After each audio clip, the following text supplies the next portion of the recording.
Why aren't we going the character actor? Oh, hello. We're talking about Jude Law. Good actor. Lightning round time on Gang of Four.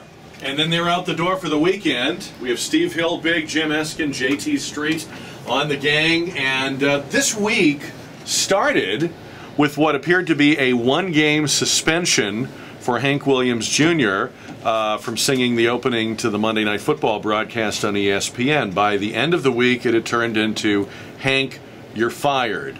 Hank Williams is saying it was his decision. ESPN is saying it was their decision. This all came about from a incisive political commentary that Hank offered on Fox and Friends.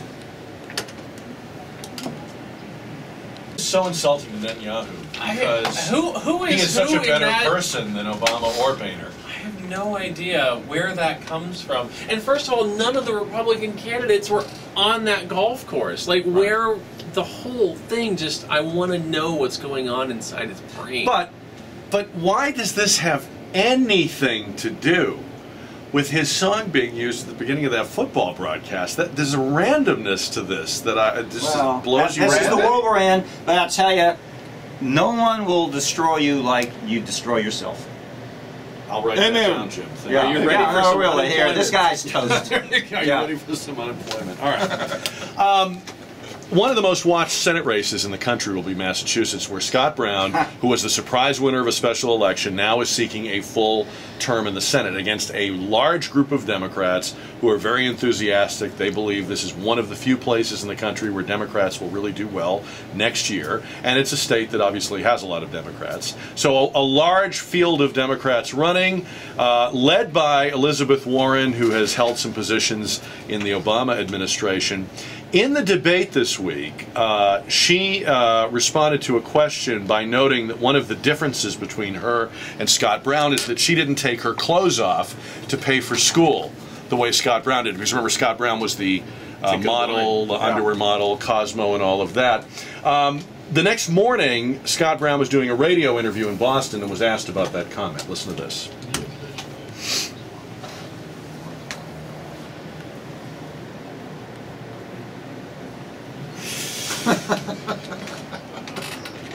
All right, that's a great comeback, but is that politically fatal, Jim? Well, I don't think it's smart, but that Democrats got a problem. If they can't take Massachusetts back, we're from the same hometown, and I think this is going to be a very competitive race. Well, you know, it doesn't look great. Let's face it. I mean, they lost in that New York district where Weiner was. They lost the Nevada election. They just this week held on to the West Virginia governorship, but that's nothing really. I don't know. To me, I just like the snappiness of the comeback so well, Steve, that I think I'd even risk losing my Senate seat for it, you know? I don't think that's going to be the cause of him losing the Senate seat. Right. I really don't. Is it a double standard, JT, that people are now saying that was, you know, somehow misogynistic or male chauvinism? I mean, isn't all's fair in love and war? I don't. It was cringeworthy. Like when I heard it, my first reaction was, ooh. But I think what she said is cringeworthy. That was what I was going to say next. Is she opened that door? You know, in politics, if you open the door, you better be ready. Whatever happens to the high road. In. Well, the high road. Do you follow politics? They closed it. Such as the high road of Massachusetts politics. It wasn't funded, Jim. No. There's a man in East Texas, Ronald Kratz II, who is suing his former employer, a company called BAE Systems. 2 years ago, when he weighed 680 pounds, the company fired him, saying they didn't think he could do his job anymore. He says that's discrimination, that he got positive job reviews, that when he started out with the company, he already weighed 380, and he doesn't understand why they would let him go. He has not been able to find a job since then. It's really hurting his family. His lawyer says he has an excellent case under federal anti-discrimination laws. Should being 680 pounds count as a disability?